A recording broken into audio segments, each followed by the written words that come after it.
capable on this, and this is another big story for this matchup. How is Bjergsen going to handle blue coming fresh off his defeat of Abadaga? And it makes sense that Dig is just power picking their bot lane here. In a lot of previous games when Thresh was open, TL actually first picked that multiple times in the group stage. But taking it for Biofrost, I think, is a good call. Yeah, one thing, though, with Aphelios that you have to work around is the bit of lack of range when you're facing stuff, you know, like Corki, where rockets are coming in big. So sometimes it pushes the builds more towards, you know, like getting a second item Bloodthirster or something like that for a bigger shield and even more sustain. We've got an update on the on the Yon stream. It seems about 300 of you have gone over to check him out, and it's still going on while his team is playing. This is the new Jatt stat that we have to track consistently through, see what Yon's numbers are looking like on the stream. Though, a little bit back to the draft, not going to see the Diana officially from Santorin. They have locked in the Zhao for that position. Still have an opportunity to get that bot lane worked out later. Graves being the next lock-in as well. And so no surprises at all from the Team Liquid side for their draft. All of these champions, they've already shown high preference for. Multiple Graves games for Bwipo. Santorin's second most preferential jungle champion behind the Trundle is the Xin as well. So not giving anything away in a first game of a best of 5 is not necessarily a surprise. But we are seeing way more engage on the side of Dignitas here. That Jarvan, once again for River, he's done so well with it. The early playmaking has been on point. The most pivotal champion, I think, in Dignitas' surprise 2-0 over 100 Thieves last week was Jarvan. So I think it's a smart pick, even if it's not necessarily specifically countering something.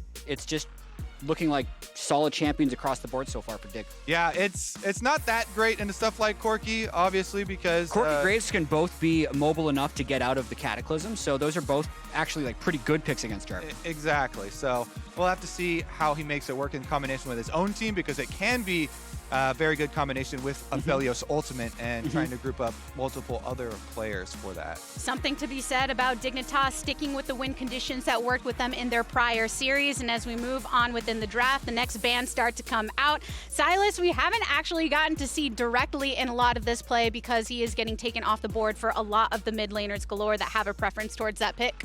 Yeah, when you're looking at stuff to ban out now for Team Liquid side, you're trying to ban out stuff that's going to be very aggressive mid and take advantage of Corki's weak early lane phase. Because while he does have Valkyrie, you don't want to have to spam Valkyrie in lane trying to avoid ganks from Jarvan and a kill threat mid lane opponent, because it costs 100 mana. Extremely high mana cost on that. And Dignitas here with blue, if they could get him something extremely punishing early into this Corki, try and take advantage of River's very aggressive jungling style. That would be a way to open up the map early, because they don't want to have to deal with the late game. I mean, Blue's Zoe has been really solid. Viktor is like the Corki Viktor thing that you just do, so it's no surprise if they go with that. But if they wanted a little bit more early lane pressure, Zoe would be the way to go. It's just easy once Corki can itemize a little bit of MR. Corki will have the mid-game shove. It's just an early game pick. And if you want to go a lot more, then you go like Uxin or Lucian or something like that. Get really deep in there. Not going to go outside the meta, though. Viktor does, especially in my opinion, but also depending some on player skill, have more authority than Corki early on in this lane phase. You go airy on it. You play aggressively early on. We'll have to check on the positioning here for jungle routes, because Viktor is also easily more punishable by jungle. A tale as old as Season 12 is in the mid lane, Corki and the Viktor facing off. A lot of the targets towards Team Liquid in the bans were towards that support position in the later phases, and it's Tahm Kench getting brought through on the table. You know what that means? Senna Tahm. Coming back. Yay. We did see a little bit. Senna, when Graves was a jungler, I always thought Senna Graves was just such a lethal duo in terms of team fighting. The front to back on this, even though their engage isn't going to be that good, the amount of damage that TL is going to be able to pump out is pretty absurd. And we should say that we are now on the patch where you've got the guaranteed slow that was added to the queue there for Senna. So that's why we're seeing her come back in a very big way. Tahm Kench also buffed up for support role quite significantly. So both of them holding hands basically on the patch. It was a very good patch for this specific duo. I hear so much enthusiasm in your voice, Kobe, about what we're about to witness in that bot lane. And Senna, full firepower last time around during last week, but again, new patch, new look for her. Yeah, and it's going to be a very dangerous look, so we shall see for Dignitas. Can they keep this party bus rolling? Can they try and get some upsets here versus Team Liquid? With the full lineups now on the table in Champ Select, we know what champs will be taking to the Rift. What do you expect from these two squads? Not a whole bunch of action early. Especially with what TL has, I think mostly Santorin's going to be looking to neutralize River. I do think it's something he's historically been very, very good at. You look at the way River got advantages for information against them is one of my favorite parts about jungling. So that's why I've really enjoyed watching River, because he takes that information game to its fullest, plays a lot of the mind games, working around what he knows that you can see. All good reasons for us to track exactly where these junglers are going to go in the early game, both of them being described as facilitative in their own right, but still having their own style. Game number 1 of our semifinal series here in LCS Lock-In. An unexpected matchup in Team Liquid and Dignitas, but we definitely feel the fire on both sides as we have a pretty standard spread, and a lot of the picks we've been seeing throughout the tournament thus far, aside from some of those adjustments, particularly on the bot side. Bjergsen is not even a color. Burned, roasted, absolutely destroyed. There's no comeback for that. All right, we're going to get, looks like a late invade here as Santorin groups up with Bwipo. Now, doesn't have a sweeper in the hands of either jungle or top and lane. Thresh is roamed up, so you normally expect Thresh to be in lane because the prio is so important, but this is a nice read by the ward, and they're going to have numbers here. Yep, sought out directly on top of that ward, and FakeGod is getting some slams into Santorin, an early flash into the Baron pit for that escape. Bwipo coming over the wall with a quick draw, but nothing else going to come from there. And I want to track what River can do with this basically 20-second advantage and a flash up, because bottom lane is really sacrificed for that red buff secure. And significant health lead. Both potions chugged by Santorin, still very low in the jungle from that early harassment. Good read here by Dignitas, again, getting a very promising early jungle start, and sweeper on bottom sides mean they can clear it out. Now, I will say the ward that TL left up by Raptor Pit Brush did see the transition from red buff down, thank you observers, to the bottom half of the map, so they know at least River is trying to make something happen on the bottom half of the map,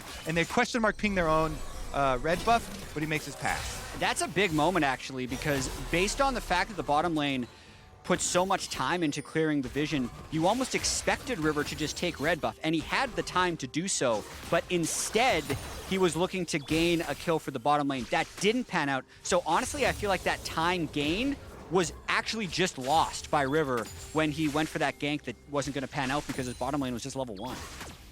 Not finding the advantage that he wanted to in bot lane, so going back into his standard own side of the jungle to keep getting up on that experience. Santorin able to pull ahead slightly because of that action. Bwipo taking full advantage of the pushing power of Graves. Of course, while jungle for Team Liquid did lose out in the level 1, there was a good chunk from Bwipo down onto FakeGod, push him out before the minions, and then Graves also easily able to control minion wave, shove him under, and be able to get the early priority. Early reset for him, should be able to get one of the cheater purchases off. And it is a little peculiar now because Santorin is still playing as if his bot jungle was clear. Eyla's going to find that out right now because he just walked through the jungle to see what River has done. So after taking Raptors, Santorin can then go and retake his red side. Might be a lot of action down here, though, as the wave is bouncing back towards Dig, and River is there for the stacked wave. All right, starting the back right now, but Biofrost escorting him through that try so they can pressure this somewhat, the wave pushing in, but instead they'll decide to back off. Yeah, Tahm Kench, even with the changes for abilities, it's still pretty hard to dive Senna Tahm Kench. Yes, you know, Devour is ultimate now, but still quite tanky himself, and the healing from Senna under tower would be way too much.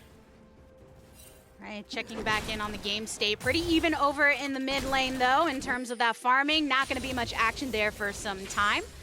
FakeGod escorting that wave up towards the top side, and Rivers decided not much going to happen for me on the bot side. I'll hover over here instead. I also really like how Bwipo has recognized after the early shove-in and is trying to take full advantage of this Gragas lane here. Went with the cull, already starting to work away at those cull stacks, and very clearly FakeGod, if there was any even possible question, for sure is going with the tank build. Has grasp in lane, early tier, builds you into the Fimble Winter. So it just turns Gragas into such a powerful playmaker and tank for you later on, which has been a position that they've tried to have him on very frequently here, when you have that extra move speed from the chem tank as well as so much tankiness from the renewable shield. And I'm curious what's going to happen at the end of Santorin's jungle path right here, as he's still been on the map for the first 5 minutes, 20 seconds. Mainly he's just playing defense to get this wave into the turret, but it would be a possible dragon attempt. Mostly though, I think he's just there in case a counter gank comes in from Jarvan. Even took that bush pathing so that he wouldn't be seen if necessary to get into the fold, but the dragon has officially spawned, so those rotations down towards that bot side do make sense. I mean, yeah, just a hover there on the end of the route. Make sure there's no aggressive play as we are looking at all the options here from River. Still, Summoner Spells being available makes it pretty difficult to try and set one of these up too. So I will say though, for this lock-in tournament, you know, one of my big surprises and something that made me smile is how well Biofrost has been playing as one of those, you know, longer standing players, and coming back and being able to have some success already early on in the tournament. Gives me definitely hope for them. I mean, the whole Dignitas team, based off that series they had against Hunter Thieves, 2-0 the defending LCS champions, no one expected Dig to even be in this position. If you think back to the original lock-in draft, they're basically last in gym class, right? And everyone wanted to play against him, as the River is taken control of by the TL Rome. Indeed, the River has been taken control of. The River is forced to recall. And mid lane should be blue having to give up pressure because you can only take a very short trade there knowing you've lost full jungle power. It's a really bad joke that for some reason I just realized, but having River and blue, if you're using player names instead of champion names, that could get very confusing. So Sometimes like, all right, it's hard to avoid it. In blue. Yep, you Going just for want to say it. Even more, all the way on this side. We'll see how that goes.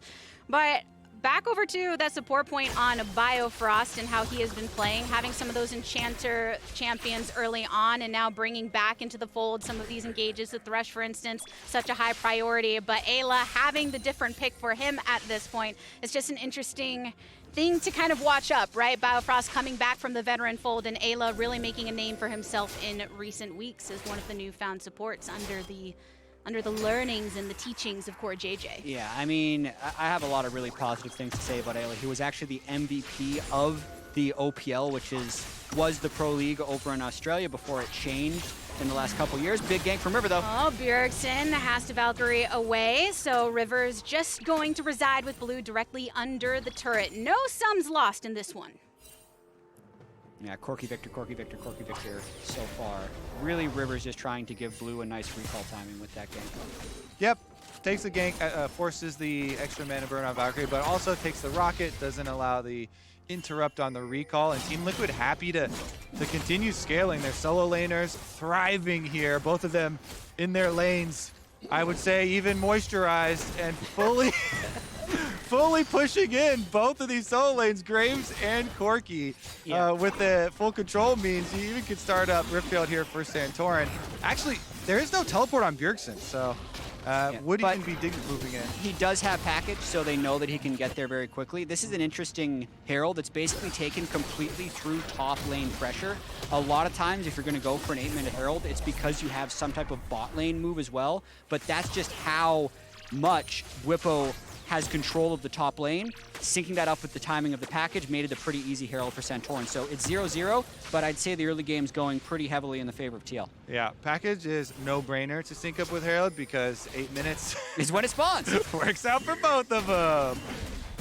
Some harass in the top lane, but just getting knocked back a little bit. Santorin, during their previous series against FlyQuest, had full objective control, clearly prioritizing that, but this time around, it's Dignitas that grabbed that first dragon on the bot side, trading for that objective focus on top.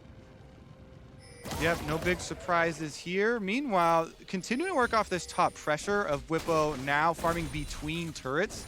Santorin is able to get and replenish the deep vision you can see on this red quadrant of the jungle. Raptors will respawn, but River, knowing he's lost full control of the top side of the map, should continue to play off of bottom half. So we'll see where he goes from. Gromp should probably be into bottom quadrant. He's actually just going to recall instead. Probably has the whip completion. One of the biggest completions for junglers. Actually only being able to complete the mallet there really sucks. That feels terrible as a jungler. So now that he's finally finished the whip, it increases your clear speed, especially for the AoE camps, tremendously, as well as adding that burst for your combo. So a much better little component item now picked up. Absolutely, and I'm just tracking Bwipo. I mean, he was at 100 CS by 9:30. He's at 107 by 10 minutes. And he was a big part of why TL was able to take that whole top side of the jungle. But here's the gank. Good flash. Little bit of a window there to be able to get the flash off, and well done by Bwipo, necessary there. So it's flash for flash plus the ultimate in the end, and he trades up on cooldowns as FakeGod tries to set him up there for River. And because we're at 10:40 with still no kills in the game, you're kind of wondering, where is that 1,400 gold advantage coming from? And a lot of it is through Bwipo, but then the other part is, like, everyone has these windows of time where it's their turn to do something. At the very start of the game, right, River had that window of time where he tried to gank bottom lane, at least looked to gank bottom lane, didn't get anything done, and didn't take any farm. When TL was invading the red buff of Dignitas, Dig was getting vision down here in the jungle of TL, but they didn't take any camps. So there's a lot of these really small trades where Dig isn't accruing gold, but TL is, and that's where the advantage is coming from. Yeah, and it is Bwipo and Santorin, the two big gold holders. Yep. Thus far from Team Liquid gaining them. Wanting to capitalize upon the 1.6k gold lead they've already established, and seeing that early movement from the junglers and the supports working in tandem to keep that pressure across the map. Next thing we're going to look for is the Rift Herald play, because it is approaching timeout duration. Bottom side. Hook, throws the box up. Eyla walking through it, but they can't follow up at this point in time. Just going to push that wave. I would think because Bwipo has so much control, you would be able to get a very effective Herald play towards top side, but with multiple champions here from Dig being invested for what Team Liquid would think would be some deep vision up on that side and a possible attempt, Santorin now heads through the bottom side river to pick up Scuttle Crab and fish here. Tick-tock on that Rift Herald clock. So much vision across that bot side river in favor of Team Liquid for them to move freely Drop it. and find that opportunity to drop it down. If you get into combat even and don't die, and you're just in combat and you don't get to drop it before it expires. Like 10 seconds left on the Herald. It's got to be mid. Yeah. Congratulations, Bjergsen. Get some cash. 320 gold. Here we go. There it is. Shelly gonna crash into this turret, get some of the plates off as well. Blue and River can't defend too much off of it. You can see some rotation from Biofrost if there is a follow-up engage, but just gotta drop it before that timer expires and inject even more gold into the Team Liquid side. Yeah, some little things with that. As long as you drop it within charge range of the tower, then it's going to get off. Yeah. The problem and hiccup that you come into is you can drop it a little bit far away and then it gets aggro on some minions or a champion or something. And you're unable to get it, but guarantees it there, because even with popping an eyeball and a smite there, not able to get it. Sweeper from River to make sure he's unseen here, but Bwipo doing the smart thing and backing off when they don't know exactly where the enemy jungler is. Yeah, he's continuing to really exert a lot of dominance. He had such an early mythic timing there with the Eclipse, so he's going to continue to bully this lane. One thing to track, though, so far in Lock-In Tournament, Bwipo is 46% of Team Liquid's deaths in the games that he's played. He's applying a lot of pressure, but that is the highest death percentage of any player I've seen in the world so far. And I haven't tracked the minor regions, but all the major regions, no one has a death percentage that high.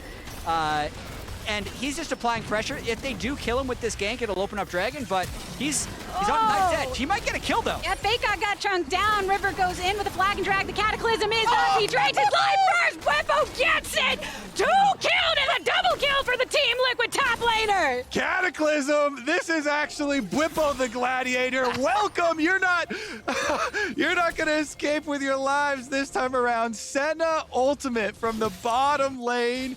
Goes all the way up there to help him out, give him that little bit of an edge. They have their cake and eat it too. He gets pressure. It's the Senna factor to turn it. Now, not only do they get the double kill top lane, they can still trade on the bottom. So that's even better than just getting 2 kills. The boldness with which Bwipo plays, you can 7,000 see gold. it in that moment, and that gold will continue to expand as he chunks down onto that top turret just that much more. The turret completely coming to a fall. So top lane won, baby, and now this second Drake that has spawned should be going to the Team Liquid side to make that 1-1 on the Drake scoreboard. That will make any jungler, no matter how sunny your disposition is, your stomach just drops when you get 2v1.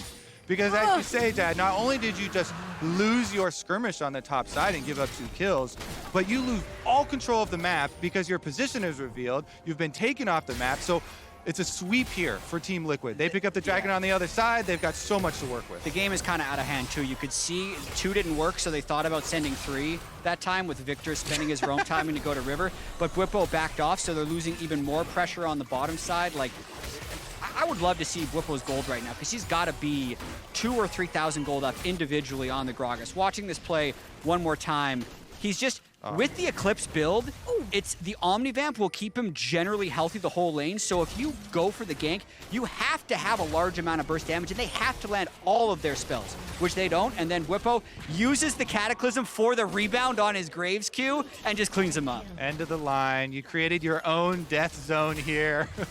Bwipo not trapped in there with you. You're trapped in there with him. Yeah, Rorschach is having a field day. And look at the armor penetration finished. Okay. Woo. He can actually just even melt Gragas.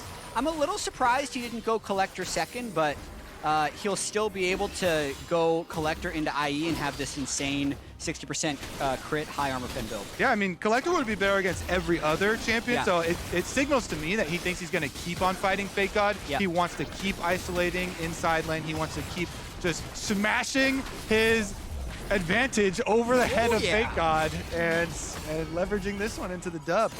That gradual lead that we saw early on due to the farming now has expanded into nearly 5K gold lead for Team Liquid, past the 1630 mark. Another Herald grab for themselves.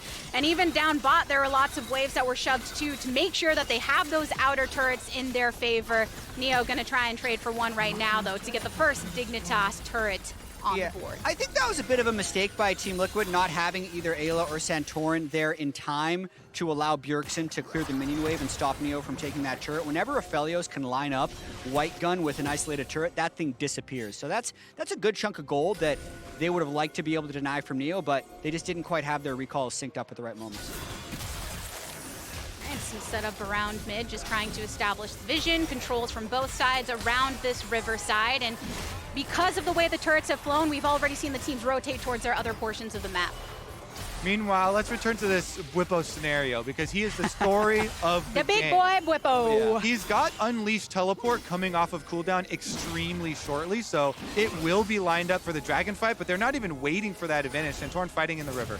And still 2 minutes to go on that, but River getting chunked down. Another Cataclysm gets the flash out from Santorin, and he's pursued by Blue. A flash forward in response, gets the kill.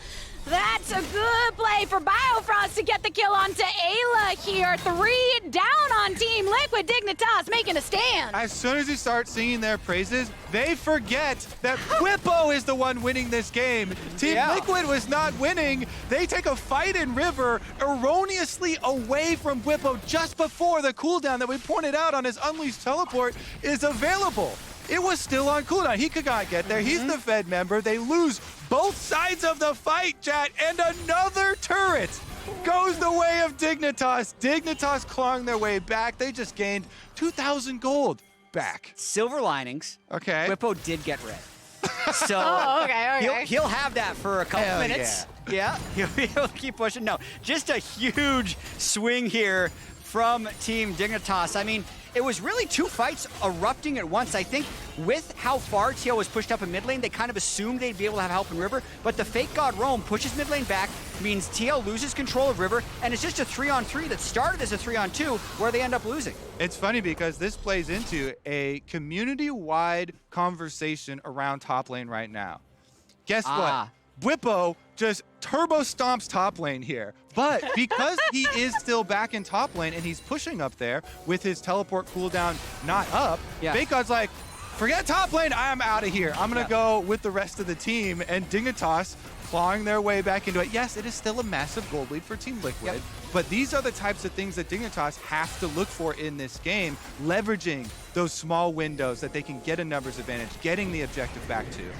As this Rift Herald crashes into the mid turret, if you recall from Dignitas last year, FakeGod Neo making a name for themselves because even when they were at a deficit, they trusted in these hands. They knew they had the mechanics when things got scrappy. So potentially what they're looking to for a victory. Yeah, but Bwipo is here now.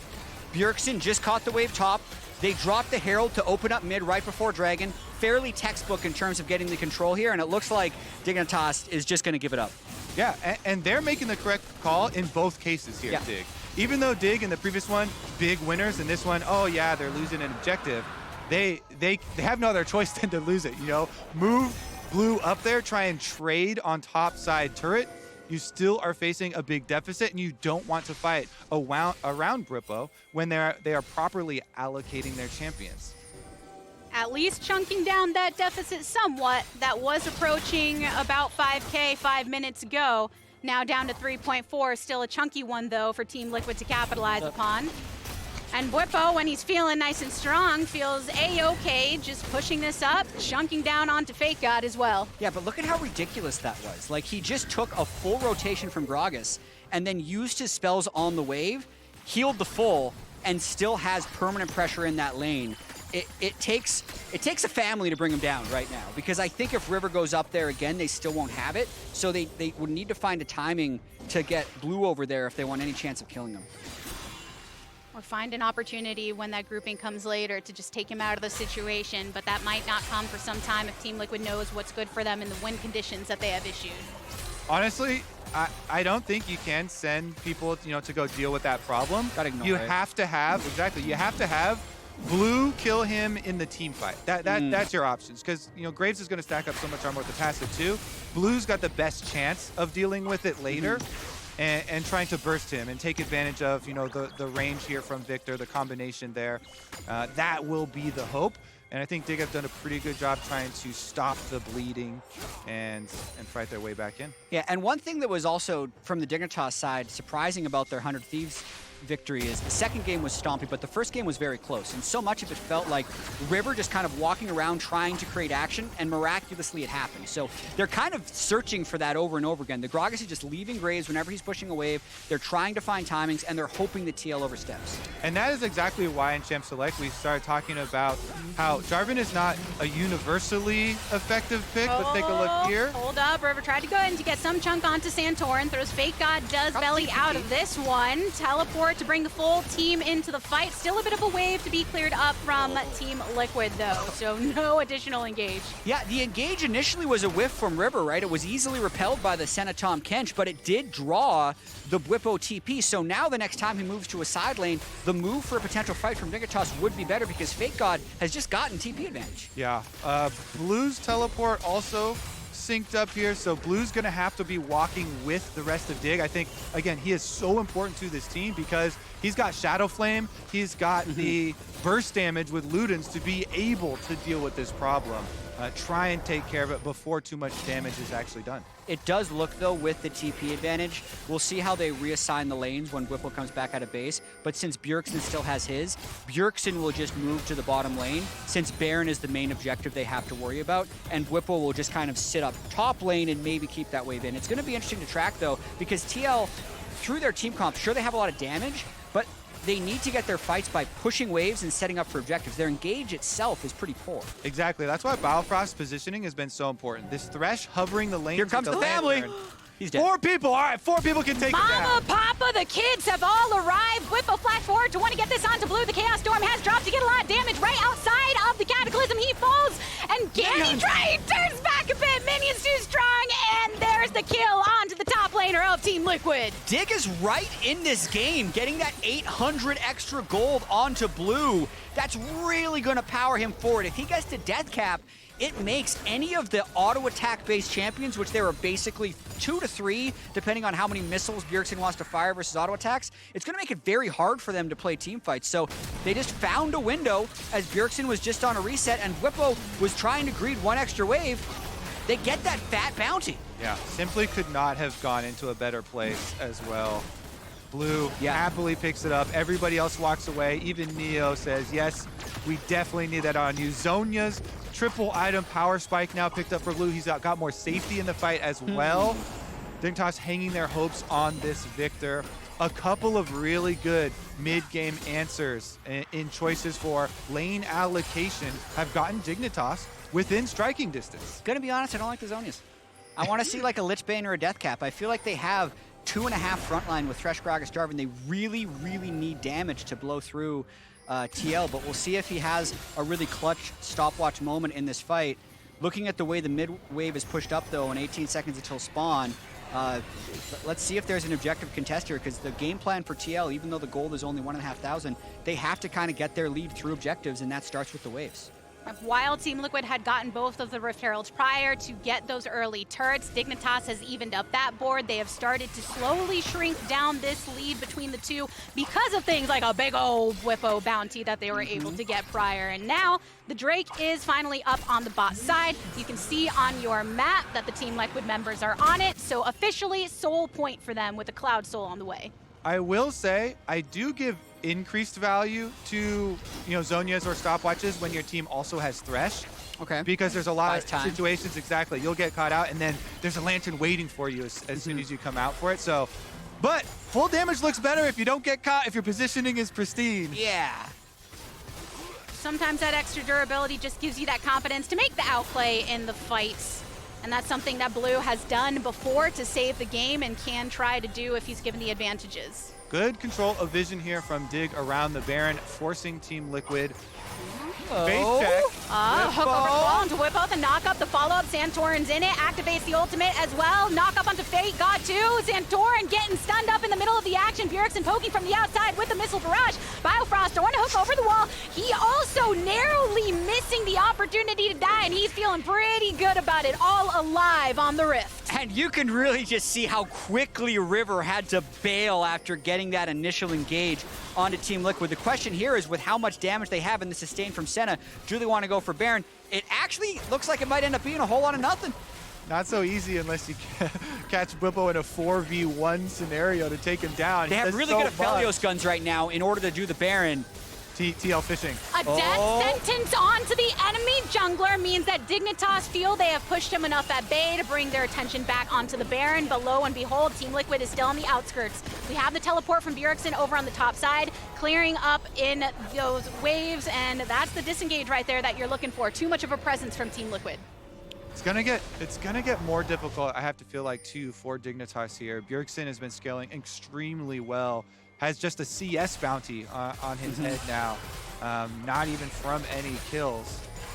As far as moving up, very close to his 3-item power spike as well, trying to work away at the teammate to finish it off so he can get his Ravenous, and then you really start to feel those rockets.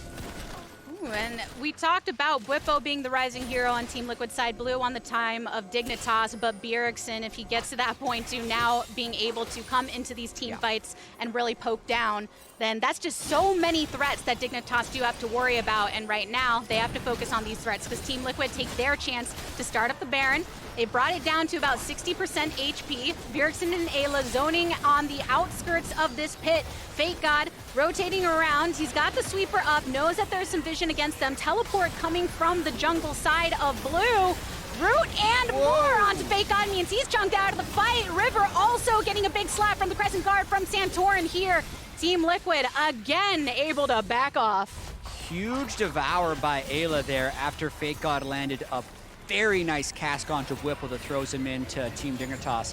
And that attempted Baron sneak right there, I think, is kind of the complexion of the game from here on out. Because as we saw earlier, like, TL does not have great engage options. The way they find fights is they try and take control of the zone and then return fire when Dignitas tries to move into that zone. Baron was the stopgap solution for that, didn't lead to any results, but Cloud Soul is going to be coming up in a minute 30, so I think that's going to be the next area of contest. Yeah, range will continue to get better for them too, because they do have Senna, but as you can see, only 62, I believe, souls on Hansama. So still looking for those really annoying range levels, continue farming it up. So with Team Liquid having such a strong early game and Dignitas continually chunking down to bring this gold lead a little closer to manageable, who are you looking at to make the plays if it's Dignitas that have all of the engage, but Team Liquid are having a struggle finding a way to try and offset that? Well, they have to prey on the positioning of Team Liquid being split first, because it's obviously going to be FakeGod and River making the plays, but it's really about the timing. You saw in the last one where even with a hook starting out on Bwipo to pull him in, still the burst damage as River jumps in is 50% of his life, and he can cut through him, which is why he went for so much armor penetration here. Even as they jump in onto him, they have to be very, very careful and precise about where they make this engagement. And Bwipo did use his ultimate there with that mid lane skirmish as well. Yeah, Neo used Gale Force, which prompted the Bwipo ultimate. Gale Force itself for Aphelios, like that mobility, is a very important cooldown actually, but it did give Dignitas the ability to take River, and TL doesn't have a great way of retaking the zone. They can sit out here and poke, but here's the fight. Oh, root means that you got to get that package out of the equation for Bjergsen. Going in, FakeGod, he has enough of the sustain to keep him in this fight. Hansama, nice and under the guise of protection, can back off of this as well. Lots of times where this time we only get the one kill onto Santorin, but it's so much more than we've had in times past. Blue, look at that chunk down, goes into stasis. Bwipo's right on top of him, cladding listen, throwing on the other side. A great hook to follow here. Grabs onto Eyla. His attention is onto River, and he can't take someone down in the process. Team Liquid losing 3 in the fight at 30 minutes here. Stopwatch! Into Lantern! Into Lantern, baby! That's the key for Dig. Plus, I want to compliment on that engagement. The reason they annihilated Santorin, they got the good bump on him to keep him in gravity field. And then they had the safety to finish off the Zin even inside his own ultimate. Dignitas are just running away with it. I mean, are they doing it? Like, they 2-0'd 100 Thieves, and they're about to take Baron against TL in game 1. But there's a Cloud Soul that's attempted to be taken. Dig is here to cover. Oh, some zoning. Hansama gets the brunt of the Gragas explosive gas, and over the wall, Santorin comes and grabs the soul for Team Liquid. Quick little save there from Santorin, arrives just in time, and Team Liquid are still able to get the soul. But this is still a world where Dignitas have Baron buff to try and push in with and actually get some more of this secondary tower gold. This game's a banger. It's a certified banger already. I mean, it did start a little slow. When was the last time we checked in on the Yon stream? He messaged me. He said, he said someone ratted me out. Someone! Yeah. Yon, I'm sure you got some new subs off of that, buddy. I think that's a thank you. You should have been sending that way. But our eyes on this game have definitely seen a story unfold. That advantage that held for Team Liquid for so long. Dignitas grabbing onto it officially for themselves. 1.4 gold in the lead at 32 minutes here, but yeah, it's about how Dig can start the fight, because so much of it is about spacing, right? They have the engage tools, but if the engage doesn't happen well in range of the damage, it's not going to be effective. They've been able to win these fights, and here comes another fake engage by River. He gets pretty chunked though. Biofrost making sure to hover in the jungle alcove so that he can hook anybody if they go too deep onto his team. The Red Bull Baron buff still in play for Dignitas, allows them to take that tier 2 in the bot side, moving as a unit towards mid, but leaving Viktor behind so they can take the tier 2 mid. And officially granting themselves much more control over the Summoner's Rift than they have had prior. Bio taking a little bit of chunk there, but nice time for a reset. One of the key things whenever it ends up being like a Baron for soul situation, the team that gets the soul just needs to absorb the Baron as much as possible, right? Like, make sure the game doesn't end during that duration of Baron. We're going to go back a little bit, though, and watch this fight one more time. Eventually watch for Blue's Zhonya's coming in at just the right time, because it's a pretty close fight up until that point. They land that really long root on a Bjergsen, which basically takes him out of the fight. Santorin goes in, but then, like, right here, Bwipo sees a window where he thinks he can one-shot Blue, and that's where the fight turns. Yeah, and I just really like the move there from River to knock up and keep Santorin in that gravity field so that they could finish him off. And that's the thing that Team Liquid are facing, is they don't have, you know, a really great absorption front line. And so once he goes down there and they kill him even in the ultimate, then you get this secondary engage. They're already down a person, and Blue is able to successfully bait them with the Zhonya's. If you ever doubt the Zonias, just pull up that play and say, see, it was the right thing to do. Whoa, Neo takes a lot of damage, throws out the Moonlight Vigil in response because Dignitas want to continue this push onto the tier 2 on the top side to complete their collection, but Team Liquid do manage to clear it out and push them back.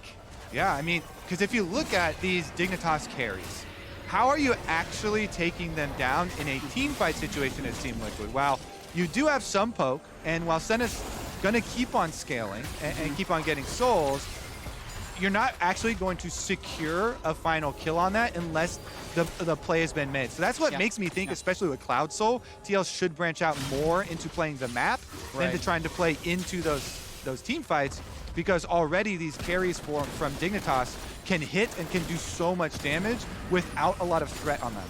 I agree. It's just, I think as the game gets longer and longer, the map ends up shrinking because the objectives just become higher and higher priority. We've got Elder Dragon coming up in 2 minutes. It would be very important for TL to get a nice spread and get some deep pushes in the sideways. However, I feel like since River and Biofrost, FakeGod have so many good engage tools, it's just difficult for them to be able to push sideways without falling in some sort of way. It's really, to me, about whether or not they can shred the front line. Because they have to be, TL has to be able to shred the front line of Dig to just get access to the carries. Yeah, I think it's a lot of pressure on Bwipo's shoulders, because this is one of the things with this Corki build that got so popular. This Corki build is meant to put pressure on backliners and hitting those rockets around the front line, not through the front line. This is not the Infinity Edge auto attack Corki style. These are all the power budget for the build being put into these rockets. And if you don't get that high value chunking out backline members, then the bonus question is, does Bjergsen end this game 0-0-0? I know, I'm looking down right now. Still a little bit of a bounty just based off of that farming from earlier, and hasn't had any kill participation for himself just yet. A lot of the story of this season, who scales, who feels better at this later portion in the game. Looking at those engage tools from Dignitas when you get into skirmishes like this. Death Sentence thrown out by Biofrost, but it's not going to connect. And we've kind of seen this setup before. It's TL trying to have mid-wave pressure. Dig has control of the river, but they're already posturing a minute before any of the objectives come up. And that's because, really the map has shrunk at this point. Those are the 2 objectives they need to play for. Yeah, and just having Viktor bridges so much of the gap of range, because you would think, okay, Team Liquid, well, yes, they don't have as great engage, but maybe they can land some very good poke damage. You see Hans trying to fish for these snares. They're trying to go for chunks. But Viktor controls so much range with the laser that he's been giving back and creating that space back for Dig quite well. Bjergsen's joined the rest of Team Liquid, does have package, so he'll be able to impact this fight effectively should it break out. 18 seconds. Rocket. Good rocket right before this dragon, Elder, comes up in just a little bit of time. So the fight soon to follow. That poke lets TL into River, and they have the mid-wave. This is a really tough position for Team Dignitas, but watch River. He's trying to make the best of the bad situation by trying to get behind TL. This is going to be a huge fight. Ransom vision across the river, back from Bwipo right now. Should have teleport to get back into it. If you're Team Dignitas, you want to wait about 30 more seconds. You hope this Elder doesn't start because you want the package to wear off from Corki. That's why TL is starting the Elder Dragon right now, because they don't want that package timing to expire. It's officially pulled out of the pit. They have the firepower needed if they should go for it. FakeGod zoning on the offskirts, standing inside the smoke screen, doesn't have vision of the rest of the team. Manages to find his way over to Blue, who goes into Scasis once again. Some healing for the Dignitas squad. The Dragon is continuing to get focus. A good chunk down onto Biofrost and Neo. The flash to follow. That sentence lands onto Eyla. Eyla pops to the back. Makes sure to gobble up Bjergsen to keep him safe here as well. Too many members of Dignitas are nice and low. They can't chunk into this. Yeah, FakeGod got chunked out, and Chaos Storm was used. This Baron, or this Dragon is going to go this quickly. And Neo resurrecting at this point of time. River getting knocked up in the pit. It's the jungler versus jungler around the actual objective itself. While Bjergsen wants to get the rockets through. FakeGod flashes in. Cataclysm thrown up. He gets blown up in the middle of the action. Santorin way too low to get into it himself. Now Eyla zoning. Oh, turning it back onto the frog himself. Dignitas coming through and chasing out Team Liquid from the fight. That Dragon had 52 HP. That after the smite, it could have been stolen with a rocket. Dignitas get it though. River auto attacks it after they finish it up. In the end, Dignitas win out on the legendary Dragon Dance. Bwipo though is gonna have himself... ridiculous game. He's trying to buy time right now because Elder can transition into Baron. I don't know about this from Bwipo. One more poke and he's just blown up. Look where that bar is on his HP with the Elder buff in tow. Get out there, Bwipo! Blue's got a death ray to throw out. He is They're fast. just in pursuit. He is fast. He is. Even Cloud throws soul a... speed. He's out. Let's go. He's gonna have to deal with a teleport here collapsing though. Gotta heal. That's extra speed. I think he just clear the wave again. Keep farming. Bwipo is going down. Bwipo is for sure the hero of Team Liquid, but Dignitas, they eventually give up on the chase and they have turned their eyes towards that Baron, with the rest of the team for Team Liquid come poking around. And not much way for Team Liquid to be able to come up onto this. Teleport not available for Bwipo. He's just still chilling here. On the bot side, has Bjergsen to help him out as FakeGod does belly away. And there you have it, baby. Red Bull Baron buff number 2. But it's time for guerrilla warfare from Team Liquid. I think they've done the 5v5 eye contact a couple of times now. Dignitas has narrowly won both of them. Now the Team Dignitas has Baron and Elder. That's the type of play that Kobe was calling to see more of earlier. Like, get creative, send Bwipo into sides, shadow him with Bjergsen. Just try and pick off these turrets and keep Dignitas spread out so that they can't combine their front line with their damage dealers. Oh, Lord, though. There's some time for Team Liquid to wait out, though, with the Baron buff in tow. You've got Elder just expiring within about 30 seconds time. And this game has cracked wide open on a knife's edge with Dignitas pulling through. All right, looks like the Elder Dragon is about to expire in 20 more seconds, though. Team Liquid won't have to deal with that anymore, though they will have to deal with the pushing power from the Baron. And Dig have a lot of cannon waves to work with. 2 minutes left on this Baron, so they can just siege up outside of these inhibitor turrets and continuously throw down the lasers. Again, TL don't have the best engage, so it's hard for them to force and break the siege. Yeah, but you can also see the cannons that TL has on their team. Like, they're not even letting these Baron waves. Bwipo is pushing them backwards. Yeah. The siege is going backwards. He had enough gold to sell his rapid fire cannon and buy a Bloodthirster. So he's definitely item capped at 41 minutes. They're also actually keeping the cannon minions off of the towers by attacking them so forcibly. So Dig, 3 more minion waves to work with. Blue actually able to draw the attention of Bwipo, and ultimate isn't a very big usage, a big investment from him. You can pretty freely use that, so it shouldn't be too much. Again, though, Neo, no green guns, so no extra range. You can't really walk up to these towers, and the cannon minions have had a hard time hitting as well. With still a minute's time left on this Baron buff, you can see the waves pushing towards these side lanes, and Team Liquid will have more difficulty to offset. Teleport near Blue, and Blue knows that it's coming, so he sends down the death ray, and he goes, pop, Bwipo, I knock you on the hit, I want to play this hippo time and get you out of the fight. So Team Liquid know that they are undervalued here. Senna ult crossing along, all of them, Cataclysm into the backline. Eyla is locked inside here. Hansama doing his best to poke from the outskirts, but FakeGod has his eye on him. River ends up flashing for the kill. Bjergsen is on his own to try and defend the Team Liquid base here. And Corki in the end is just a little Yordle, baby. Can't do much to go against the power that Dignitas have brought through. Nexus turret number 1, Nexus turret number 2. Bottom of the draft in lock-in. Top of game number 1 in our first semifinal. It's Dignitas, baby. The party bus is fully operational once again. Last year, this team also underestimated. The misfits of the LCS fighting their way above all expectations. And now, after taking down 100 Thieves 2-0, start off this best of 5 versus Team Liquid with a win. What a big one. Man, that last teleport to was so funny. That's exactly why I was talking about Blue is the best chance to kill Bwipo. Instantly melted. That is full late game Viktor. That clip, that could last a while, I think. Like when your Graves TP flanks. He died in like half a second. Bwipo really embodied the conversation around top laners this this entire game. He's smashing lane. He's getting so much done, pushing towers, running around the map, everything he possibly can. This is the LCS 10 year. That, even though it's just lock-in, reminded me a lot of like the Huni Lucian flank TP. It's a different top laner, but that energy was really right there. For sure. It's an AD marksman, you know. Yeah. How long is this Dignitas streak gonna go? All I know is they dig to the moon. Yep. They prepared for it. Brought that party bus in for an oil change. It's working out so well. We'll have to see what else they can do in this series as they continue their momentum and claim game number 1. And